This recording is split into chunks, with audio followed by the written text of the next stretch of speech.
창세기 15장 1절부터 21절까지의 말씀입니다.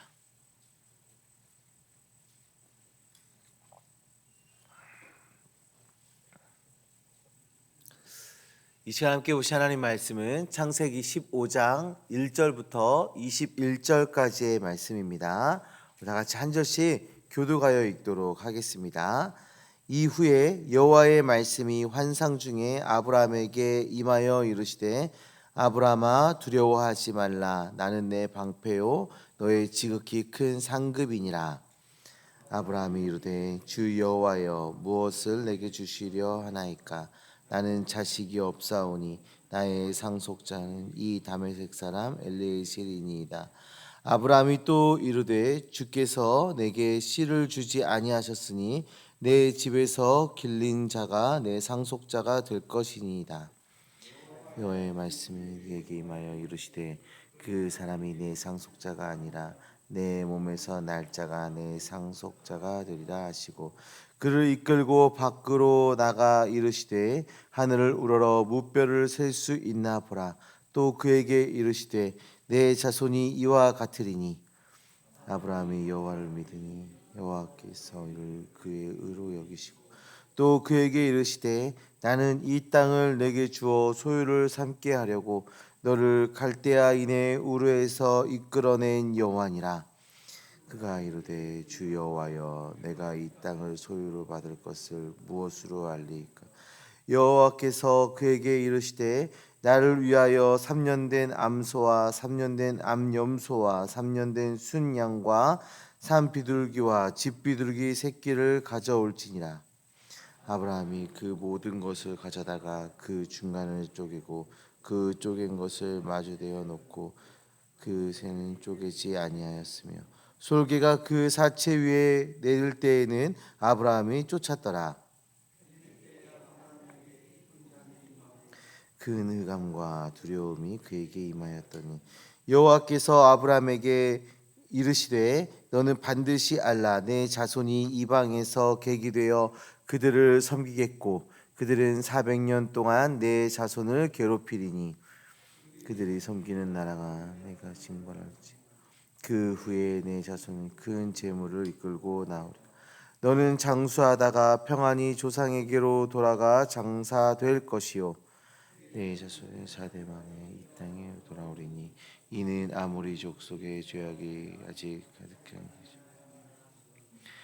해가 져서 어두울 때에 연기 나는 화로가 보이며 타는 횃불이 쪼갠 고기 사이로 지나더라. 그날에 여호와께서 아브람과 더불어 언약을 세워 이르시되 내가 이 땅을 애굽 강 유브라데까지 내 자손에게 주는 곧 겐 족속과 그니스 족속과 감몬 족속과 헷 족속과 브리스 족속과 르바 족속과 같이 읽습니다. 아모리 족속과 가나안 족속과 기르가스 족속과 여부스 족속의 땅이니라 하셨더라. 아멘. 살아계신 하나님의 말씀입니다. 성도님들, 우리는 오늘 아브라함의 인생에서 가장 극적이고 중요한 장면 중에 하나인 이 창세기 15장의 말씀을 한번 살펴보도록 하겠습니다.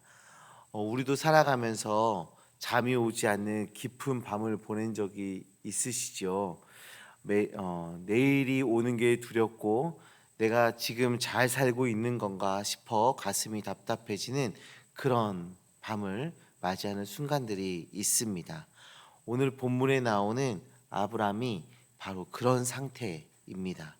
사실 이 앞장까지만 해도 아브람은 엄청난 영웅처럼 그려지고 있습니다. 조카 롯을 구하기 위해 강력한 연합군과 싸워 이겼고 소돔왕의 재물도 거절하며 당당하게 담대하게 살고 있는 모습을 볼 수가 있습니다. 그런데 15장에 들어와서 그 1절에 이렇게 시작되고 있지요. 하나님께서 찾아오셔서 말씀하십니다. 아브라함아 두려워하지 말라. 이 말은 역설적으로 지금 아브라함이 아주 몹시 두려워하고 있다는 뜻입니다. 전쟁 뒤에 올 그 보복이 무서웠을 수도 있고 나이가 들었는데 대를 이을 자식이 없는 그 현실이 갑자기 느껴지면서 그 초라한 현실에 갑자기 빠져서 그 우울하며 두려워할 수도 있습니다. 우리도 그렇지 않습니까? 겉으로는 믿음이 좋은 척하고 당당한 척하지만 집에 돌아와서 혼자 불 끄고 누워 있을 때 그 밀려오는 불안감을 느낄 때가 있지 않습니까? 그때 하나님께서 우리에게 찾아오셔서 말씀하십니다. 두려워하지 말라. 나는 내 방패다. 내가 너의 보상이다. 라고 말씀하시죠. 그 위로하시는 하나님과 동행하고 있음을 기억하며 우리도 담대하게 살아가기를 소망합니다. 하나님의 위로에 아브라함은 어떻게 반응하고 있습니까? 2절을 보시면 조금 까칠하게 대답하고 있는 게 보입니다. 주 여호와여 무엇을 주시렵니까? 저는 자식이 없습니다. 제 상속자는 이 엘리에셀입니다. 라고 말하고 있어요. 어떻게 보면 불신앙 같기도 하지만 참 이 대목이 정감이 가지 않습니까? 아브라함은 하나님 앞에서 지금 자신의 감정을 솔직하게 드러내고 있는 거예요. 하나님이 내 방패니 상급이니 좋은 말 하시는데 당장 내 눈앞에 있는 문제는요, 자식도 없어요. 그런데 그게 무슨 소용입니까? 하고 그 심정을 토로하고 있는 거예요. 성도님들, 믿음은 하나님 앞에서 고상한 척 하는 것이 아닙니다. 내 아픔, 내 결핍을 있는 그대로 쏟아내는 것이 믿음의 시작입니다. 하나님은 아브라함의 이 불평 섞인 기도를 들으시고 아브라함을 혼내고 계시는 것이 아니라 대신 그를 밖으로 데리고 나가십니다. 5절을 보세요. 그를 이끌고 밖으로 나가 이르시되 하늘을 우러러 무뼈를 셀 수 있나 보라. 상상해 보세요. 깜깜한 사막의 밤하늘입니다. 쏟아질 듯한 별들을 하나님께서 보도록 하고 계신 거예요. 하나님은 논리로 설득하지 않으시고 광활한 우주를 보여주시며 말씀하십니다. 내 자손이 저 별들처럼 될 것이다. 이때 놀라운 일이 일어납니다. 6절인데요. 아브라함이 여호와를 믿으니 여호와께서 이를 그의 의로 여기시고. 상황은 변한 게 없어요. 상황이 바뀌었습니까? 하루아침에 갑자기 아브라함이 자녀를 낳았습니까? 그대로 여전히 아브라함이 가지고 있는 그 결핍과 두려움은 여전히 남아 있습니다. 그런데 아브라함은 하나님께서 보여주신 그 별을 보며 하나님의 말씀을 들으며 그냥 하나님을 믿습니다. 그 말씀을 신뢰하여 하나님을 믿는 거예요. 이 믿음이 하나님을 너무나도 기쁘게 해드렸습니다. 우리에게 필요한 것도 이것입니다. 상황을 보는 눈을 갖고 있는 것이 아니라 약속을 보는 눈을 가지고 있어야 되는 거예요. 상황을 보고 환경을 보는 것이 아니라 말씀을 보고 하나님을 바라보며 믿음으로 나아가야 하는 것이죠. 하나님께서 우리에게 약속의 말씀을 주실 때 그것을 믿는 것입니다. 믿음의 눈을 가지고 승리하는 주님의 자녀들 되시기를 주님의 이름으로 축원합니다. 그런데 아브라함은 사람이죠. 그래서 좀 더 확실한 확신이 필요했습니다. 하나님, 이 땅을 주실 거라는 증거를 좀 보여주세요 라고 8절에서 말하고 있는 거예요. 그러자 하나님께서 아주 독특한 그 계약식을 제안하십니다. 짐승들을 가져다가 반으로 쪼개서 서로 마주보게 하여 놓게 했습니다. 그 고대 근동에서는요, 계약을 맺을 때 이렇게 짐승을 쪼개고 그 계약을 하는 사람이, 그 두 사람이 그 사이를 걸어갑니다. 이 의미가 뭐냐면, 만약에 우리 중에 누구라도 이 계약을 어기면 지금 이 반으로 쪼개진 이 짐승처럼 쪼개져 죽게 될 것이다 라며 언약을 맺는 거예요. 계약을 맺는 거예요. 하나님께서 그 계약을 지금 아브라함에게 말씀하시고 그 계약식이 진행이 되고 있는 거예요. 그런데 놀라운 일이 일어납니다. 17절에 보시면 해가 져서 어두울 때 연기 나는 화로와 타는 횃불이 홀로 쪼갠 고기 사이로 지나갑니다. 계약을 맺은 두 사람이 지나가는 것이 그 당시에 그 문화인데, 아브라함은 지나가지 않고 하나님을 상징하는 그 횃불만 그 사이를 지나가는 것이에요. 이것은 무엇을 뜻할까요? 아브라함아, 네가 약속을 지키지 않더라도 내가 약속을 지키겠다라고 하나님께서 말씀하시는 거예요.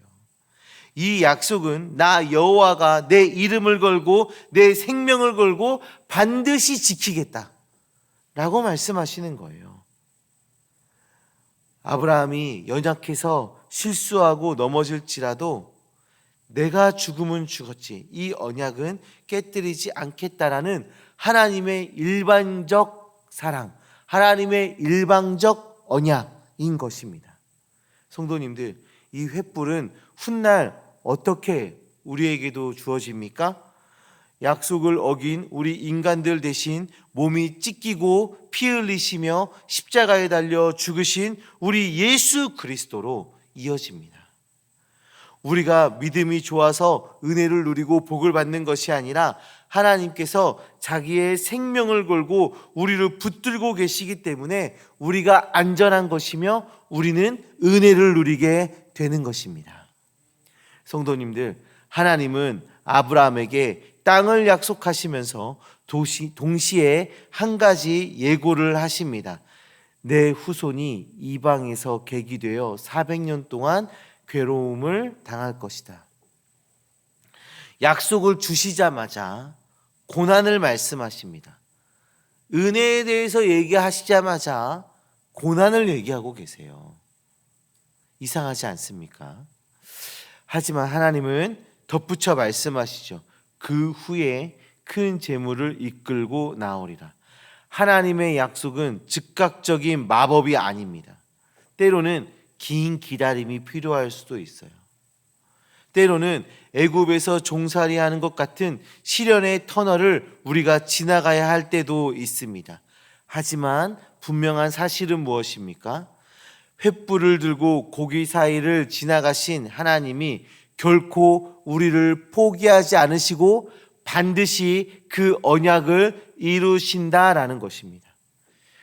지금 삶의 문제 앞에서 두려워하고 계신 분 계십니까? 내 삶은 왜 이리 이 자식이 없는 아브라함처럼 빈곤할까? 결핍이 많을까? 하며 밤잠을 설치신 분들이 계십니까? 고개를 들어 하늘의 별을 보십시오. 그리고 그 별을 만드신 여러분의 이름을 부르시는 하나님을 신뢰하시기 바랍니다. 하나님은 우리의 방패시고 우리에게 가장 큰 상급이 되십니다. 내가 잘나서가 아니라 하나님이 신실하시기 때문에 우리는 반드시 승리합니다. 하나님께서 우리를 붙들고 계시기 때문에, 하나님께서 그 언약을 반드시 이루실 것이기 때문에 우리는 말씀의 열매가 맺어지는 삶을 살아가게 될 것입니다. 사랑하는 성도님들, 앞으로 남아있는 그 한 주간의 그 삶 속에서, 그리고 또 앞으로 이어질 우리의 인생 속에서 하나님의 손을 꼭 붙잡고 두려움을 뚫고 당당하게 걸어가시는 저와 우리 성도님들 되시기를 주님의 이름으로 축원합니다.